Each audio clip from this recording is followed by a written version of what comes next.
Ako si Angie, 32 years old. Pagbati po sa mga taga-subaybay ng mga kwento ninyo, Tito Val, nakatira pa ako noon around Quezon City area. Itong kwentong ibabahagi ko sa inyo ay karanasan ko mismo sa pinakaunang trabaho ko.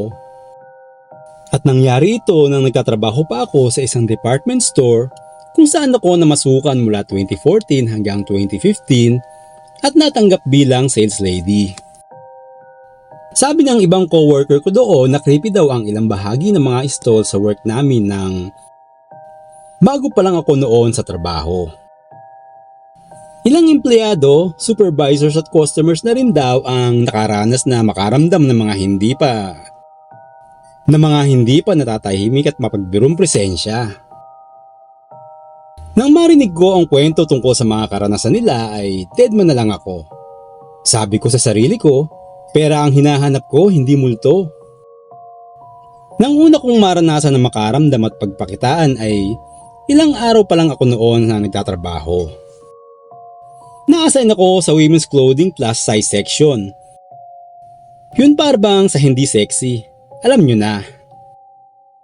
Isa yun sa mga nasa dulong bahagi ng department store. Kasi nga marami ang nahihiyang customer kapag pumipili na sila ng bibilhin, lalo na kapag triple XL ang size. Wala pa akong gaanong kakilala noon dahil bago pa lang ako sa work kaya palagi akong nag-iisa doon. Sa dulo ng napili kong pwestuhan, natatandaan ko pa, may ilang customers na ang namimili ng mga items sa harapan. Naramdaman ko noon na may pumasok doon sa pangalawang hilera ng stalls na binabantayan ko. Nando naman ako sa una. Medyo mataas ang istante kaya hindi ko nakita ang kabuuan ng katawan niya. Pakiramdam ko pumipili siya ng damit habang mabagal na naglalakad dahil nakikita ko ang anino ng katawan niya sa tiles na nasa ilalim ng display rack. May kalakihan siya pero ipinagtataka ko, hindi ko naririnig ang tunog ng paa niya sa flooring. Bale, pumunta ako sa pwesto niya para tanungin kung meron siyang kailangan. Nang makarating ako sa kabilang dulo ng istante, nagtaka ako nang wala akong makitang tao. Tapos, pakiramdam ko may dumaan sa tagiliran ko na hindi ko nakikita. Nalaglag pa nga yung ibang damit na nakahangir. Yung parang may dumaan ng malakas na hangin sa tabi ko na papunta sa likod.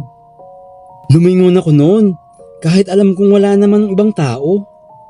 Biglang nanlamig ang katawang ko noon sabay nagtayuan ang balahibo ko sa leeg at nangapal yung ulo ko. Parang may biglang humaplos noon sa bato ko. Kinilabutan na ako noon, Tito Val, pero hindi ko lang pinansin. Wala naman kasi akong nakikita.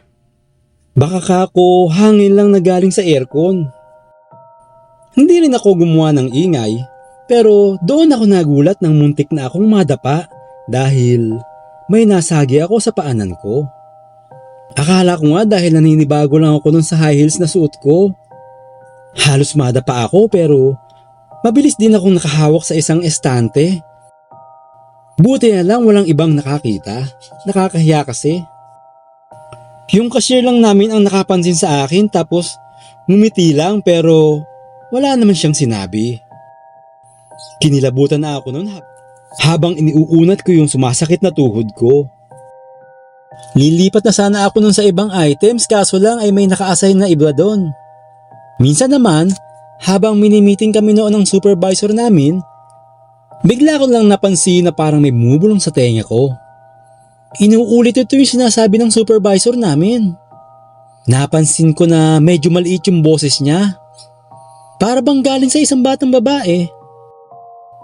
Pinakinggan ko pang mabuti at muli ngang narinig na ginagaya niya talaga si Madam. Inakala ko pa na may nagbibiro kaya hinanap ko pa yun sa mga kasama ko pero wala naman sa kanila dahil focus sila lahat sa supervisor namin. May iba pa nga na nakanganga na. Hanggang sa may naramdaman akong kumakalabit sa akin sa likod. Luminga ako pero ako na pala ang pinakahuling tao sa likod, Tito Val. Nanginig ako noon. Halos himatayin ako sa sobrang hilakbot. Ilang ulit kong ipinikit ang mga mata ko at umiling.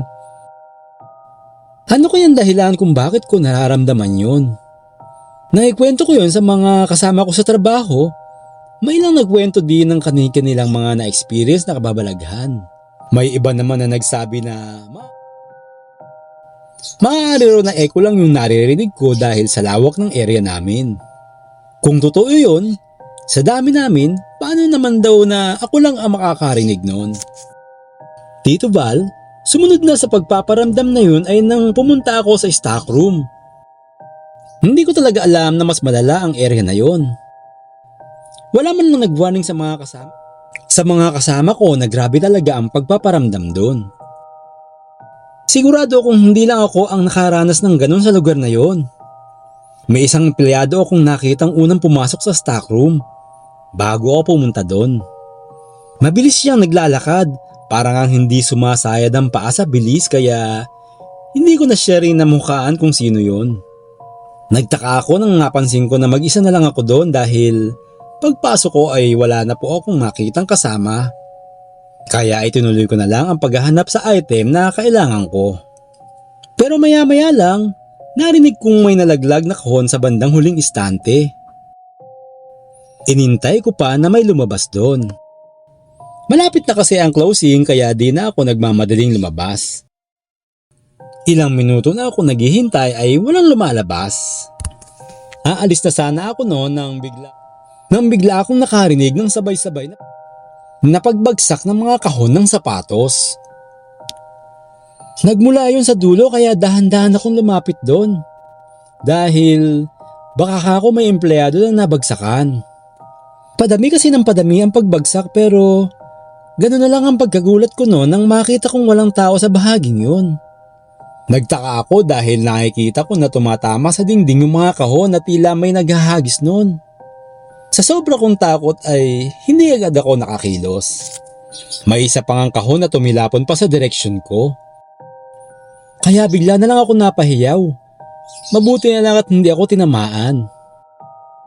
Doon na ako kumaripas ng takbo, dire-diretso ako sa labas ng stock room.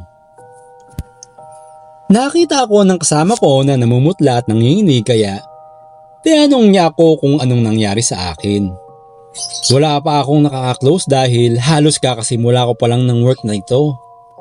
Isa pa ang sabi ng ilang kasama ko, huwag daw akong mahiyang makipagkaibigan dahil mababait naman yung mga kasama namin. Sinabihan ako ng isang kasama ko na makipag-bonding sa mga kasama ko para daw hindi ako magsosulo kapag papunta ako sa stock room o maglalakad sa hallway. Kahit medyo nahihirapan ako mag-approach noon sa mga bago kong kakilala ay pinilit ko, Tito Val.